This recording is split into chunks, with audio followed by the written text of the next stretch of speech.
भारत के उत्तर में बसा एक शांत कस्बा, विराजपुर। पहली नजर में यह किसी पुराने पोस्टकार्ड जैसा दिखता था। सुरम्य घाटियां, पुराने कच्चे घर और दूर पहाड़ियों पर बिखरी धुंध।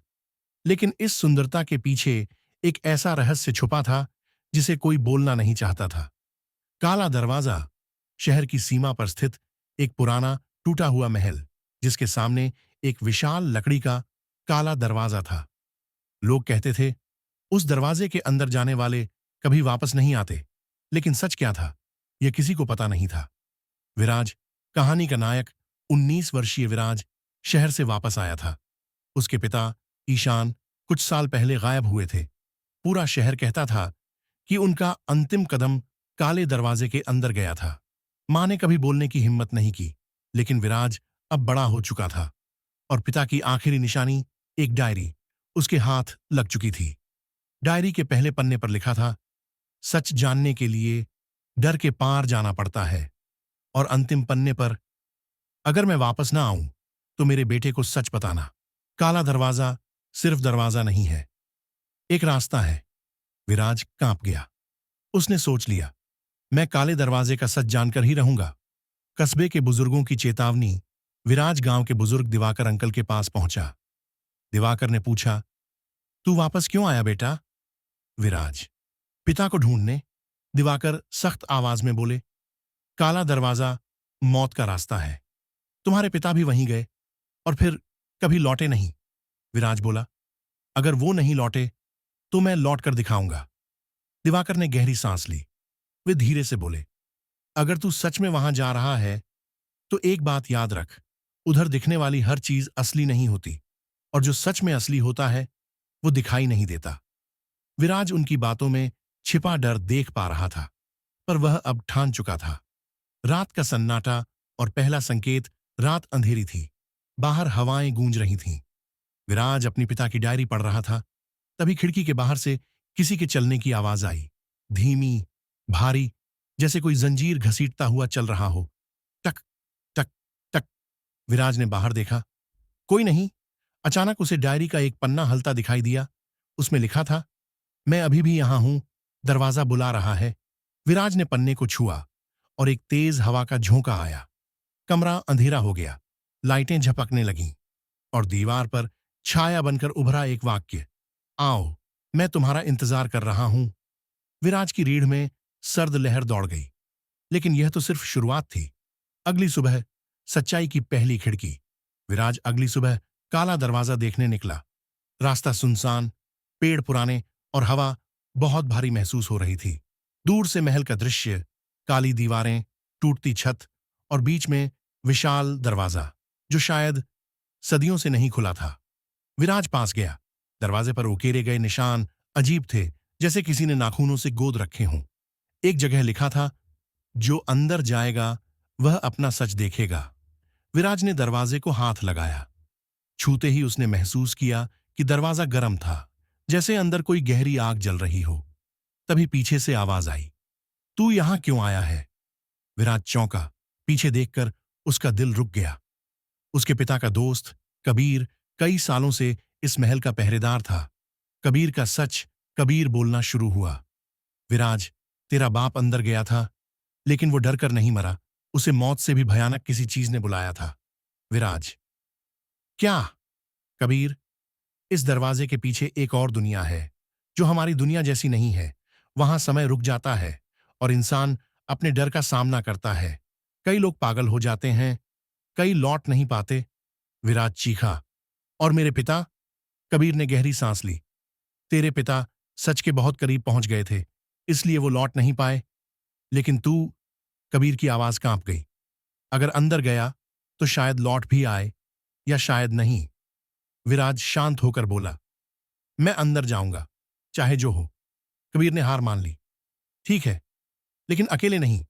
और तभी एक लड़की वहां पहुंची, आरुषि। विराज उसे पहचानता भी नहीं था। आरुषि, उस लड़की का रहस्य। आरुषि बोली, मैं भी अंदर जाऊंगी। विराज चकित, क्यों? आरुषि की आंखों में आंसू थे। क्योंकि मेरे भाई भी अंदर गए थे और वो कभी वापस नहीं आए। विराज ने महसूस किया कि काला दरवाजा सिर्फ उसका ही नहीं, कई लोगों का दर्द है। कबीर ने दोनों की तरफ देखा और बोला, ठीक है, मैं तुम्हें अंदर तक ले जा सकता हूं, लेकिन अंदर की राह तुम्हें खुद तय करनी होगी। वातावरण भारी हो गया। हवा ठंडी पड़ने लगी।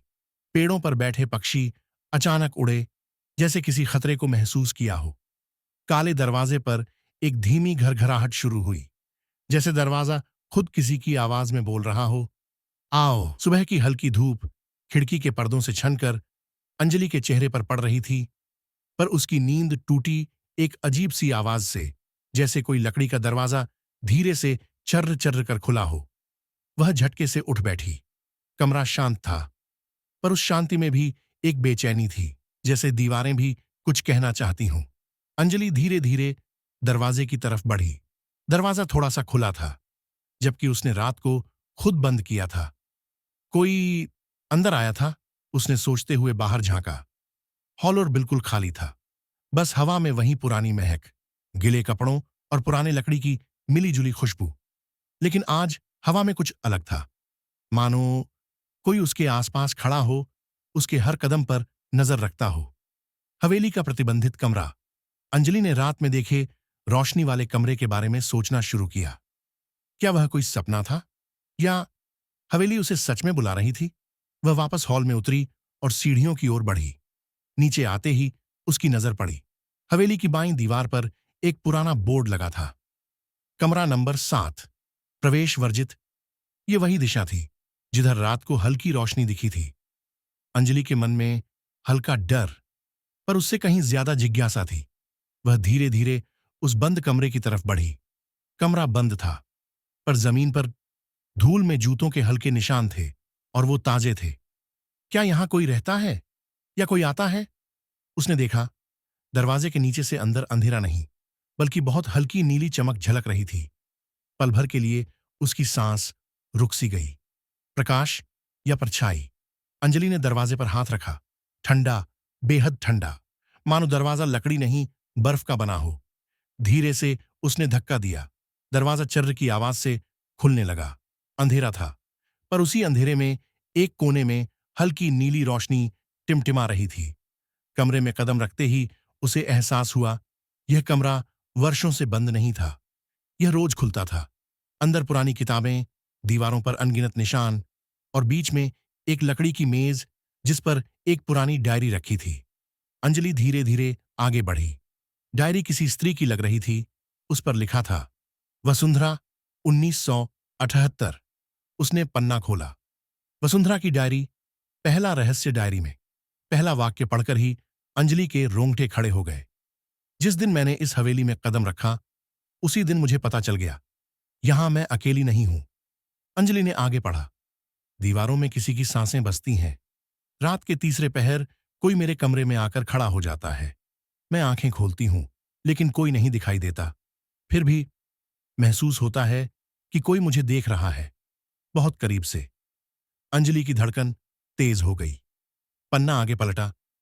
यह हवेली जीवित है, और वो उसका इंतजार कर रही है, उस व्यक्ति का जिसे वह खो चुकी है। अंजलि को डायरी का हर शब्द समझ तो आ रहा था, लेकिन धीरे धीरे यह एहसास भी बढ़ रहा था कि यह कहानी सिर्फ अतीत की नहीं, कहीं ना कहीं उससे भी जुड़ रही है। एक अचानक कमरे के कोने से टप टप कुछ गिरने की आवाज आई। अंजलि ने डरते हुए देखा। कमरे की छत से पानी नहीं, बल्कि काला धूल जैसा कुछ गिर रहा था, और जैसे ही उसने ऊपर देखा, छत के बीचों बीच एक काली आकृति धीरे धीरे बनती हुई दिखी। उस आकृति के कोई चेहरे के नक्श नहीं, बस दो धुंधली चमकदार आंखें। अंजलि के हाथ से डायरी गिर गई। उसके कदम पीछे हटने लगे, पर दरवाजा अचानक अपने आप धड़ाम से बंद हो गया। अब वह अंदर फंस चुकी थी। आकृति की फुसफुसाहट, कमरा ठंडा होने लगा, इतना ठंडा कि अंजलि की सांस से धुआं निकलने लगा।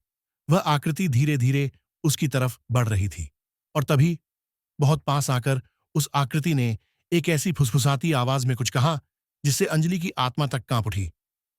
तुम लौट आई हो? अंजलि की आंखें फैल गईं। लौट आई? मैं? कौन? लेकिन वह आकृति जैसे उसकी बात सुन ही नहीं पा रही थी। उसने फिर कहा, और इस बार उसकी आवाज इतनी भारी और गहरी कि दीवारें भी कांपने लगीं। तुम्हारी वजह से हम अब भी यहां कैद हैं। अंजलि का दिमाग सुन्न पड़ गया था। उसे बोलते भी नहीं बन रहा था। तभी एक तेज रोशनी हुई और आकृति गायब हो गई। अंजलि ने जल्दी से दरवाजा खोलने की कोशिश की और इस बार दरवाजा अपने आप खुल गया। वह लड़खड़ाती हुई बाहर निकली और हॉल में आ गई। सांसें तेज, आंखों में डर। हवेली का नया चेहरा अब हवेली पहले जैसी नहीं लग रही थी। दीवारें हिलती हुई सी लग रही थीं। सीढ़ियों के पास जैसे किसी की छाया खड़ी थी। और तभी ऊपर की मंजिल से किसी लड़की की चीख की आवाज गूंजी। अंजलि का दिल धक से रह गया। हवेली में कोई और? कौन है वहां? कोई है? चीख फिर आई और इस बार और ज्यादा दर्द से भरी हुई। यह आवाज अंजलि को किसी कमरे की नहीं बल्कि हवेली की दीवारों से आती लग रही थी। हवेली में छिपा सच शुरू होने वाला था। अंजलि समझ चुकी थी कि वह किसी साधारण जगह पर नहीं बल्कि एक ऐसे घर में है जहां हर आवाज, हर परछाई एक कहानी कहती है। वह सीढ़ियों की ओर बढ़ी, पर उससे पहले हॉल की दीवार पर टंगी एक पुरानी तस्वीर पर उसकी नजर पड़ी। तस्वीर के कोने में एक लड़की खड़ी थी। लंबे खुले बाल, काली आंखें और चेहरे पर अजीब सी मुस्कान। उस लड़की की शक्ल अंजलि से मिलती जुलती थी। उसने घबराकर पीछे हट गई।